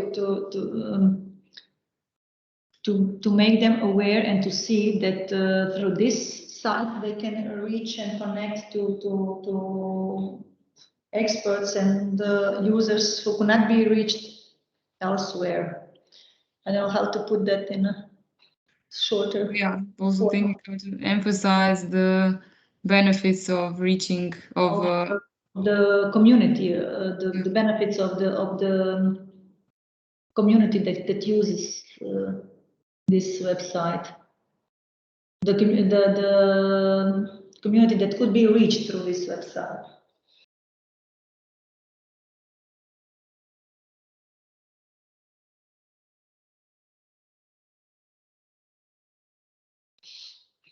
Any ideas maybe on how could we emphasize these benefits through what channels, tools, or communication?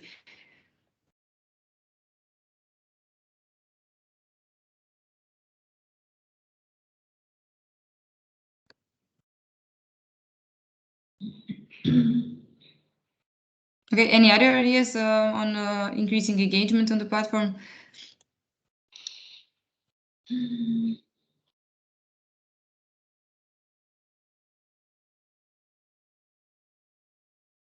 So we can think about all the categories that we went through, to the marketplace, map of excellence, community, funding, counseling, innovation hub, maybe anything specifically through each of these categories that might be interesting to increase engagement.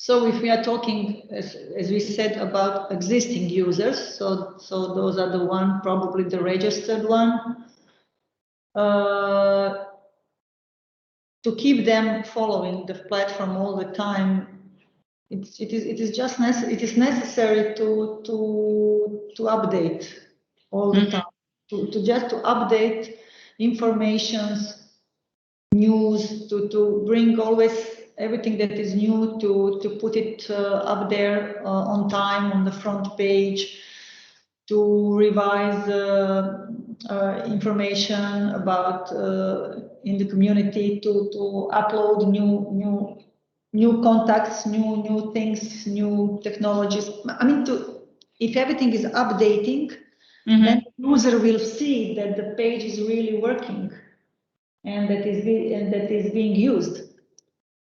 And that so the content attracts and keep them engaged in themselves. Constant and updating of all the available information on the website. If you don't do that, if you see that something is last time published a year ago, then you will probably won't go there anymore. Yeah, maybe this is the biggest, maybe, but also through these kind of newsletters targeted with different topics, relevant info news in the sector, you can drag attention, and also these kind of things. And then they can go to see more deeper and further on the web page. But the newsletter will just attract them to go again on the website and to see the details. But the point is, if the users, the point is that the users get used to use platform regularly, you know, just to as any other way of communication, like you just to be a part of frequent use. And if you connect to some people on this community, in this community, it's like on social networks. You are always there and commenting something, communicating, looking who is anybody, has anybody published something new? I want to see if there's any news from somebody. Is there any new challenge? Is there any new idea, new project? So it's like on the somehow like on the, you are hooked like on networks. You want to see what's new. Is anybody has anybody published something new? Is there any new project in the process or something? And if you, so that's the process. How much you put inputs on the web that will attract people to see every once in a while what's new. Is then that what you're saying? Like there should be some, like I'm thinking of Facebook or Instagram or any other platform, for instance, that you have like a notifications or LinkedIn notifications and then some new activities. That would be probably I'm not sure that is a challenge for developer. If you have notifications, I had a challenge on some other website regarding that. If you have notification on every single new thing that is published on the website, that would mean you would have notifications every second. You know, and that would be annoying. So that's not the way. It's not possible that way, because it's a web page with a very wide range of information. And if you would get notification for every publishment of something, that would be annoying. Yeah, it could be a comment on Innovation Hub or some new case success story or some new offer or request or all kinds of. We were thinking when we were doing recently some other web page that if you notify registered users about every change or every new publication, that would be too much notifications to the users through the day or week or something like that. So after a while, they would stop reading and tracking. Yeah, so it's too much information then. Okay, if you have some other suggestions, we can put them in. So far, we've identified this. Provide some kind of gamification or reward system, constantly updating and producing quality information, emphasize the benefits of the community that could be reached through the platform, promotion through newsletters and then different relevant information and news in the sector. So just to come back, to invite them back to the platform. And also on the platform, give high visibility of the potential opportunities and highlight of success stories, which is something that could also be, if it's really maybe on the somewhere very visible and highlighted, something that people would come back more often to see the opportunities and the highlights. And maybe also the way that existing users share further, like share and spread the word. The existing users sharing and spreading the info about the platform. Or sharing, like you have on different parts of the platform, ability to share on other social media. Yes, for example, the existing users that are using it and they think they have a partner or they think who else could benefit from the platform, they just share a link to the web page. For example, in one institution or faculty, one researcher is involved in this platform and is working and collaborating, and the other colleague doesn't know about it in the same scope of area. And he shares a link to him, and then he shares, no. Okay. Also, like in other websites on social media networks, when you get something interesting, some interesting article or story or something, if you think somebody could benefit from it or it would be interesting for somebody else, you share it through the whole your contacts, right? So then you spread the words to 10 people, these 10 spread to another 10, that's sort of it's 100. So, I mean, like internet sharing. Yeah, it's also increasing awareness then on the platform when you share the. Okay, let's, if you remember something else, we can add it in. If not, I would move on to the next section. So yesterday we've dealt with increasing awareness with the platform. Today we tackled a little bit also how might we increase engagement on the platform itself. So with the users, these are already there. One other thing that we, so why are we doing this? Just to come back for all of you.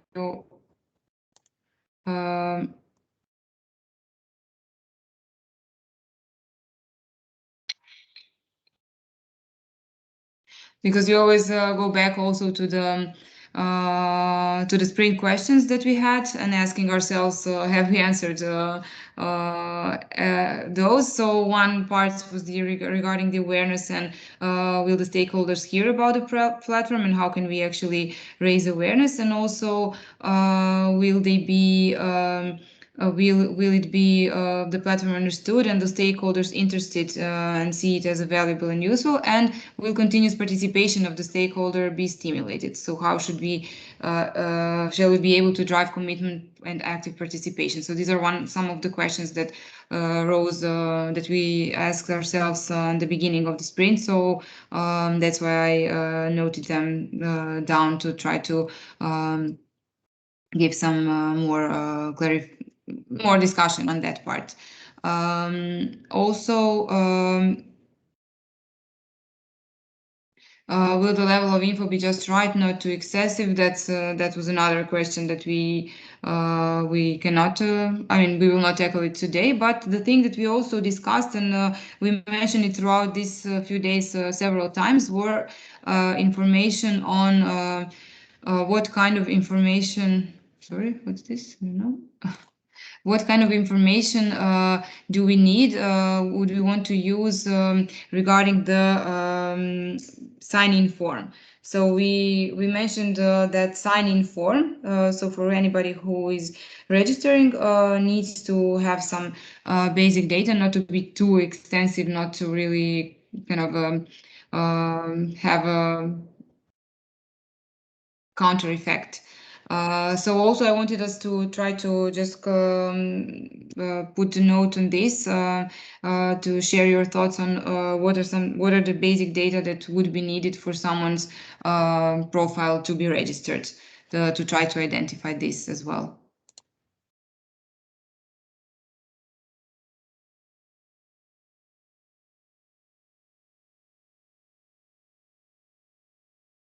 Okay, can we work together on this one?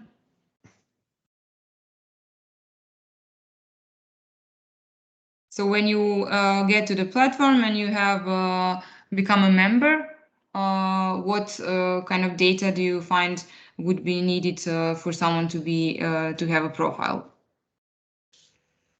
Beside the basic information, that like name, surname, of course. Beside basic information, organization, then information on the organization, so category, dimension, eventually. So maybe number of employees. The address of the organization. I mean, of course, yes. Headquarter. Basic info. I would also say the role in the organization and the background of the person. Yeah, function, yes, the function. Yes, yes, correct. Or educational level, like say how to see just a second how to put it. Education level, but also the function of the person in the organization. Yes. Role, yeah.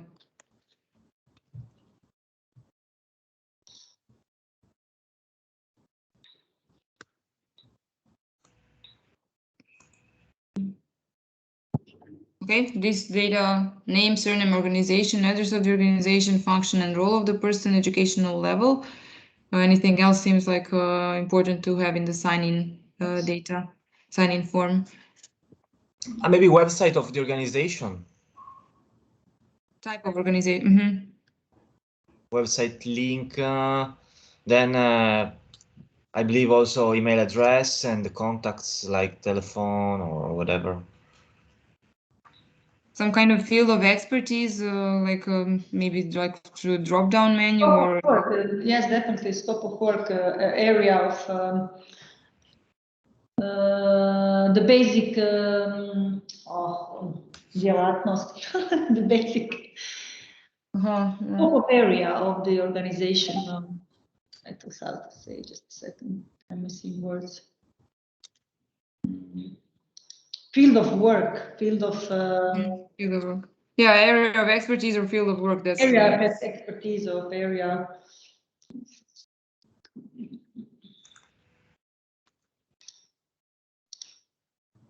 Okay. Anything else? You mentioned contact data as well in the sign-in.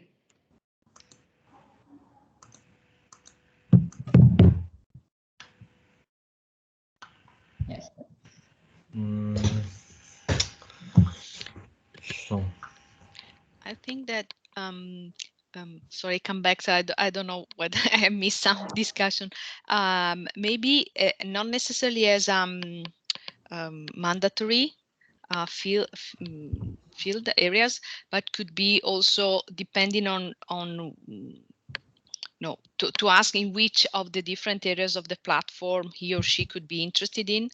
And the additional information could be related, for instance, if we think about the challenges, or if you are more entering through the community. So the sign-in form is the same, right? Yeah, well, sorry, the sign-in form is the same, yeah. But you mentioned that it's part of it, maybe, but not as a requested. You know, when someone, if you, I mean, there are many platforms when you sign in, when you register, then there is down, you ask which is the area you're interested in, or it could be that all the areas of the platform are presented. So a sort of tick box that should not necessarily be mandatory, but could be a way to see which is, because it could be even, I don't know, a young researcher which is more interested in education. It could be a consultant or a company which is more focused on, I don't know, on the marketplace. So it could be even an individual that apply that is a consultant. Yeah, of course, Yes. like an expert. This is connected, if you remember, this is connected to the data that we are filling in profiles, you know. This is practically a profile of a person that is signing in. So we had made these profiles in details in this community section, remember? Yep. These are profiles from the individuals, researchers and scientists, and then we have profiles of the companies, which we will have distinguish whether they will have a contact person, probably yes, but different company, the same company will be able to register more times with a different contact person, so it will have a different username. But in the profiles, we have defined what they need to fulfill. So that practically is sign-in form data, depending whether you are a scientist, researcher, or whether you are a company representative. So we have details there. And we will, as I mentioned last time, we will have these drop-down menus. For example, purpose so to put what is your interest. You will have this multiple choice. Why do you sign in? Do you looking for a project? Do you looking for expertise? So I suppose, when you click for these areas, then somebody will be able to search for you. How will they find you, for example, later on to contact you? If they don't know who to find, they will have to click some choices and then to filter signed in people, so profiles. In a sign-in form, maybe we will have some multiple choices to click your interest so that somebody later on can find you to the filter, that somebody can find your profile and your infos about you. Do you understand? Basically, what you're saying, yeah, that on the profile section in the community, you included all the data like name and surname, name of organization, function, field of work, education, competencies, achievements, projects, and purpose of application, and some contact information. So basically, this then should we actually just double this data with the sign-in form to use the same data, but just connected or partially be. So in signing only part of the data, and then you can complete the whole profile. Practically, sign-in format is in any other page. When you sign in, that is your profile information, right? In any other page, when you are registering to any other web page, when you are signing in, you are practically filling your profile. Later on, when you go into your data, you are going into your profile, my data, change data. So shall we have sign-in profile with the basic info, and then again detailed profile. I don't know how we'll be able to divide that later on. So I'm just thinking out loud. Profile is a profile. Yeah, profile is a profile, but just for the sign-in, then maybe some data are requested to be fulfilled, and then the rest you can update. Ones are obligatory, the others are optional, and maybe later on cannot be seen by everyone. That was the point. Well, maybe then in that sense we can approach it. Yeah, when you're saying like this, maybe we can just go through the profiles of experts and researchers and profiles of companies, and just to see if there are some data which are really necessary for the sign-in. Maybe this sign-in, this profile will have mandatory and optional boxes. So this mandatory will be visible to all the users, and optional will be visible to some users, to some registered users. So as we were saying, which users will be able to see basic information or detailed information about somebody. That maybe will have to be already defined in the sign-in format, because somebody who is signing in will put details about himself, and we just have to divide with the developers which information will be visible to basic users and which will be visible to fully registered users. That's something that we have to do in the process with the IT developers. Yeah, we said that the basic info would be visible without the contact data for the free registered, and then the paid registered would have access to detailed contact data so far. But okay, this also can be discussed. So basically, yeah, then we can just agree on then the profiles of experts and researchers, for instance. Then can we just add stars, let's say asterisks, if this is the data that are required to make a profile. So name and surname and name of organization, function and field of work, and maybe the rest then, or I don't know, what do you think? Education, competencies, achievements, projects, is that still required or can be updated afterwards when you already have a profile?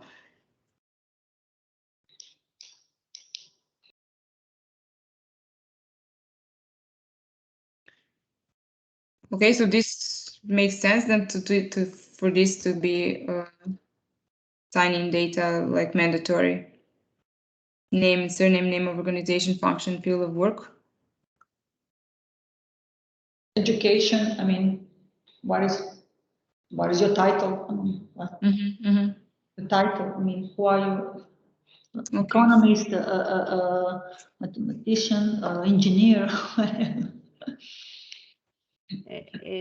Sorry, I think that we have to think about also concerning the data protections, because if we are requesting this information, we have to think about also the permission to use this data too.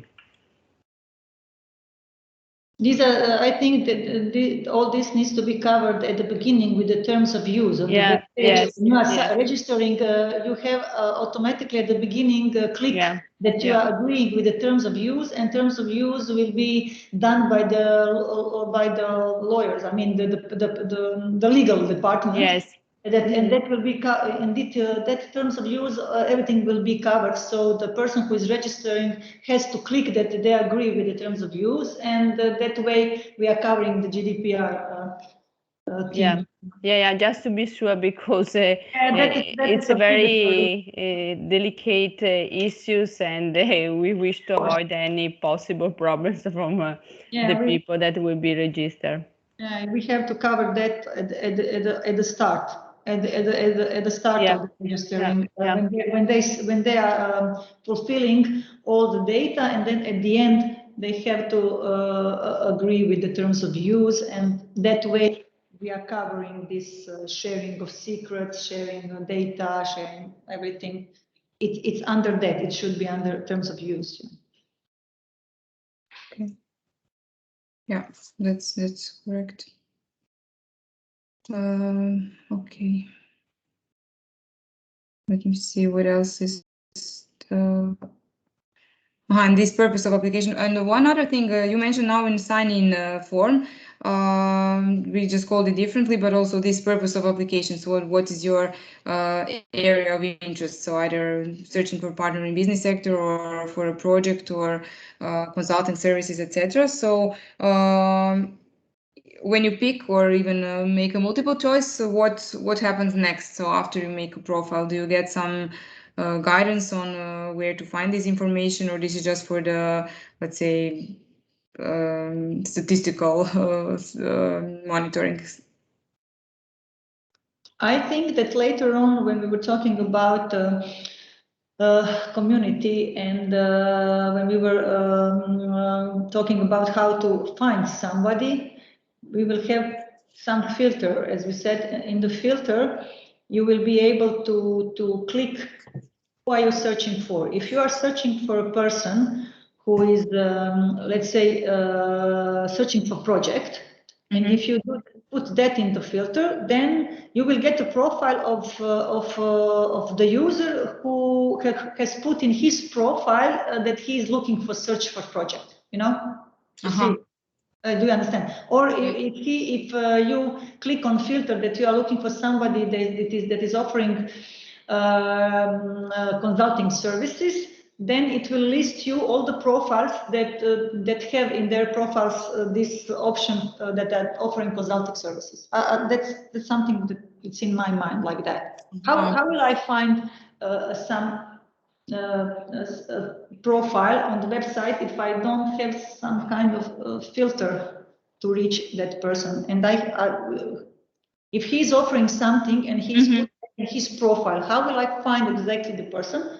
Probably through some filter, which will have the same words, keywords. These optional multiple choices, these are the keywords, and these keywords should be somewhere in the filters, the same one. So when I put this sentence in the filter, or these two words, it will give me all the profiles or the parts of the website where I get information about somebody who is searching for project, or somebody who is searching for partner in business sector. I think like that. So I don't know if that makes sense. We have to have the way to find somebody on that page.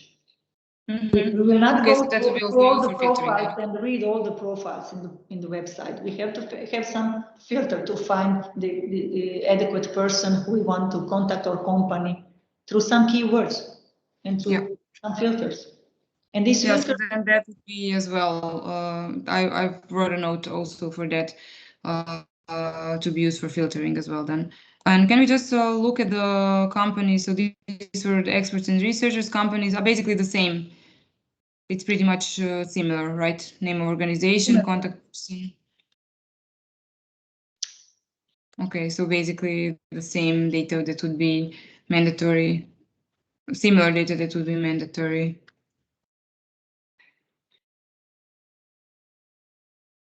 Okay, just regarding the profiles, okay, and the sign-in form. So basically, once you are there's just popped to my mind when you start with the registration and sign in, probably you'll need just to say immediately, are you a company or a private person? That's what I want to say. Probably it will not be only one sign-in form. probably maybe it will be a little bit different for individuals, scientists and researchers, and maybe a little bit different for the companies, because scientists, I don't know, individuals, then maybe they don't have to put the information about the organization if they are working, if they are representing their own work. I don't know. They are not all of them.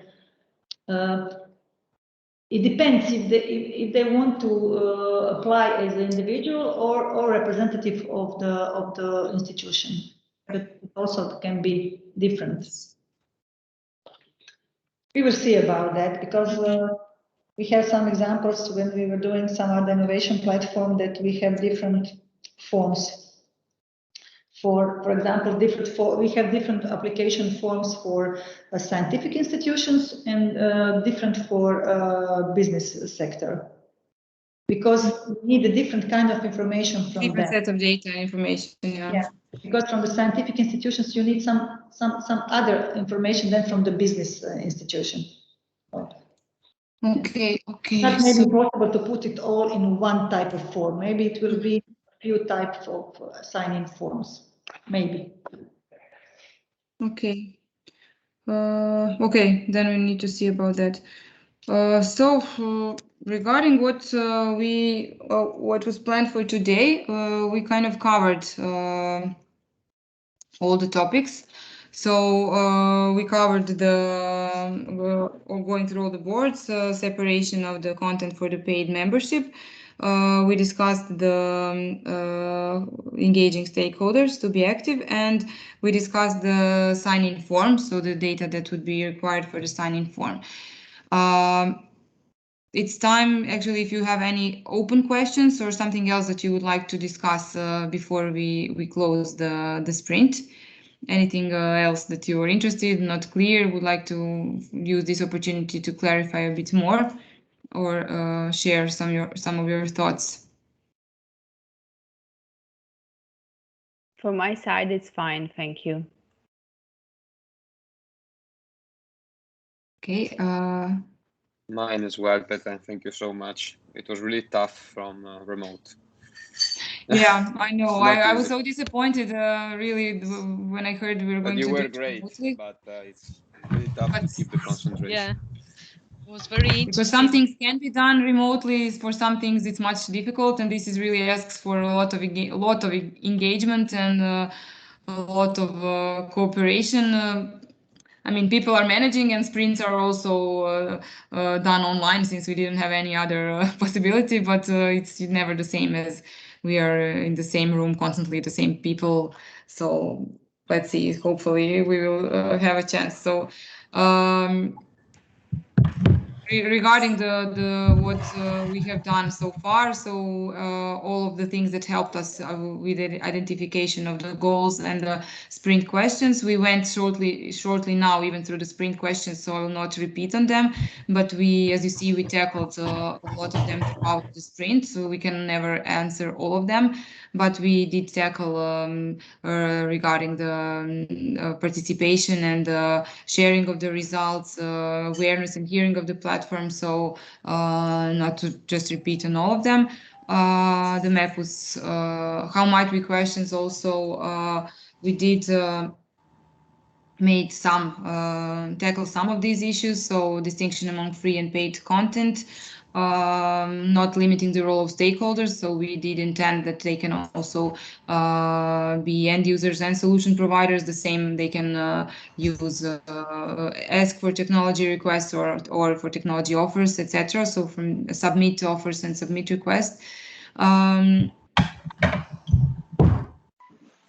Standardizing the scope, we didn't tackle that in details. Keeping the stakeholders map updated, so we also mentioned that there has to be a way to add new parties inside, and being part of the map of the excellence as a status point. So this is still something that throughout the project I think is open for discussion. You will have available all this data to come back later, because also in the inspiration you use some of the things for the main categories. So basically we went through and identified all the categories from your perspective, so including the homepage and all other 6 categories of the homepage of the platform. So it's still rough data. There's still a lot of work to be done. As Sandra said, the work is already in place with the vendor and with focus groups, but definitely focus groups are always limited to certain people, and it's very useful that all of the insights and all of the ideas and solutions that you shared here, I believe will be useful, and some of them used in the actual platform as you recognize them as actually experts who will be using the platform. So, and apart from that, we tackled these 2 questions that I mentioned, increasing awareness with the platform and the increasing engagement on the platform. So, basically, this is the point where I would say goodbye to you in case you don't have any other things that you would like to discuss, because basically what we covered everything that was in the scope, and only thing we can do is go even more into details and deeper, but unfortunately we don't have any time for that anymore. So I don't know, from my point, really, thank you very much for your active participation. I know it's hard when we're all separated. I know it's very difficult. Sprints are very tiring because you are in the same challenge for the 5 days, and it seems like at least for the first day or first half, 1.5 day, that we were not really moving somewhere because we were collecting a lot of insights. I don't know, afterwards, now when I look, there's a lot of work that has been done and a lot of things that has been identified. So I don't know, from my point of view, thank you for participation and for keeping up with this schedule. So hope any final thoughts from your part? Yeah, thank you very much, really, for all these days. So I also I agree with Guido that would be really different if we would be in real physically somewhere, and but was at the same time was useful even in this way. So thank you. Thank you very much. Thank you very much. I would also like to greet everybody and to thank you all on behalf of Lead Partner for participating on this workshop. And I hope most of you will be participating in work of focus groups, which are crucial for the real development of our real website. So to see your opinions and there. Yeah, for sure. So to continue this work. Thank you all. Okay, You thank have you. some Have a nice grounds weekend now. too. Have a nice summer. If you are going on vacation. Nice summer. Goodbye. Enjoy the Thank you. summer. Bye. Hopefully Bye. see you in Bye. Šibenik then. Bye. Ciao guys, Bye. goodbye. Bye.